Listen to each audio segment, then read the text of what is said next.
Welcome to League of Legends Champion Spotlight, featuring Katarina, the Sinister Blade.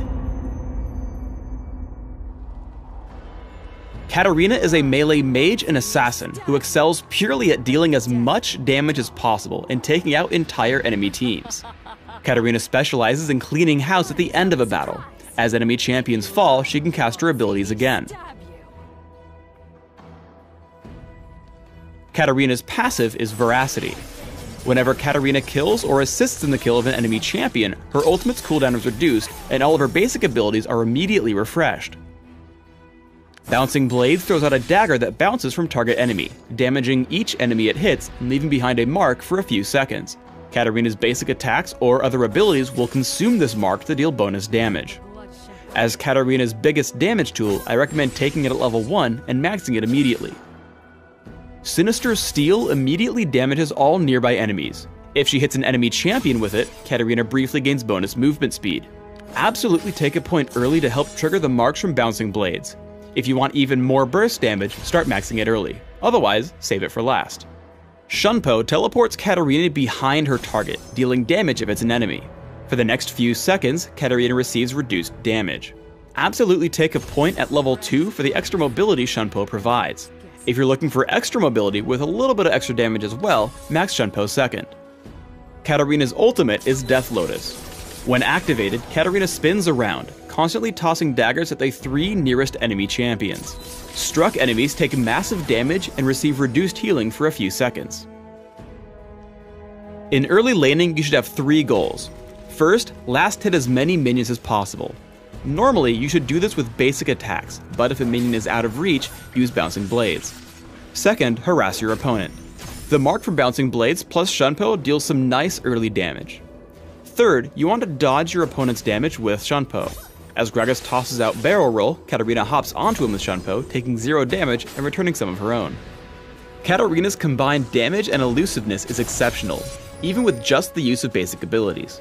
Here as Gragas and Maokai look to gank her, Katarina first creates some distance with the movement speed from Sinister Steel.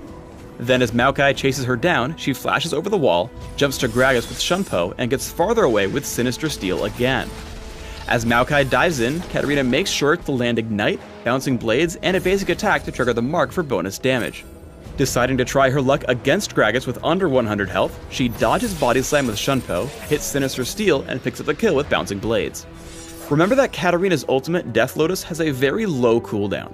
Because of this, don't hesitate to use it simply to deal a bit of extra damage in an exchange, even if it won't kill.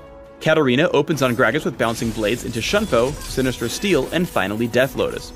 This combination drops Gragas to about half health and sets her up for a future kill. Quickly after, she begins harassing again. Using Flash plus Shunpo to close in unexpectedly, she deals incredible damage with Sinister Steel, Bouncing Blades, and Ignite, grabbing the kill as she walks away through the jungle. As Katarina levels up, her ability to farm minions in large groups is exceptional. Tagging a minion wave with Bouncing Blades and Sinister Steel, she immediately kills 5 of them, and sets up for would-be an easy 6th kill with Shunpo. Always remember that Shunpo can target an ally, including wards. As Katarina gets caught by the enemy team, she flashes to the side, allowing her to Shunpo to rumble in safety.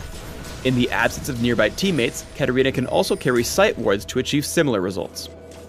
Katarina's goal in a fight should be to find the squishiest target she can and kill it immediately. She happens upon Gragas at half health and quickly drops him. With better reflexes, Shunpo would have also killed Tristana, as her basic cooldowns refresh upon kill or assist. With all enemy stuns on cooldown, Katarina fully channels Death Lotus, picking up 2 more kills for her team. In a team fight, Katarina's most important decision is exactly when to initiate. If she heads in too early, she'll be focused and killed, but if she goes too late, her team will fall without her. As Xin Zhao gets low, she hits Bouncing Blades, flashes for Sinister Steel, and then Shunpos to Maokai to channel Death Lotus. The assist on Xin Zhao refreshes her cooldowns, allowing her to burst Maokai.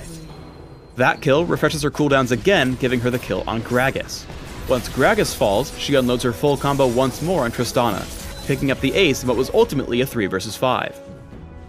In one final teamfight, Katarina employs all her tricks once more.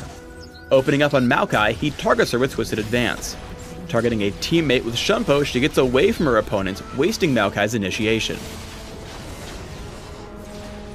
Once Leona follows in, she looks to charge to the back line. channeling Death Lotus onto Xin Zhao and getting an assist on Leona. This allows her to dive back in, hitting bouncing blades on the enemy team and triggering the mark with Sinister Steel, picking up a triple kill. I recommend building Katarina with heavy emphasis on offense through ability power, with a splash for durability to survive being in melee range in teamfights. Try magic penetration marks, health per level seals, ability power per level glyphs, and movement speed quintessences. 21-9-0 masteries can work well, taking magic damage masteries in offense, plus health and minion damage reduction in defense. Ignite and Flash both allow Katarina to chase down and pick up kills in order to fuel her passive and continue to dominate in teamfights. Consider opening with Boots of Speed and Health Potions, while rushing for Hextech Revolver and Sorcerer's Shoes. Upgrade to Hextech Gunblade and then choose your next items carefully. Rabbidan's Death Cap adds the most pure damage. Abyssal Scepter grants damage and survivability against magic damage. Zhonya's Hourglass grants damage, durability against physical damage, and the ability to wait for cooldowns mid-fight. Void Staff is more of a late-game item if your opponents start to build magic resist. Thanks for tuning in to the Katarina Champion Spotlight. Please subscribe to the Riot Games YouTube channel above and leave us your comments just below the video.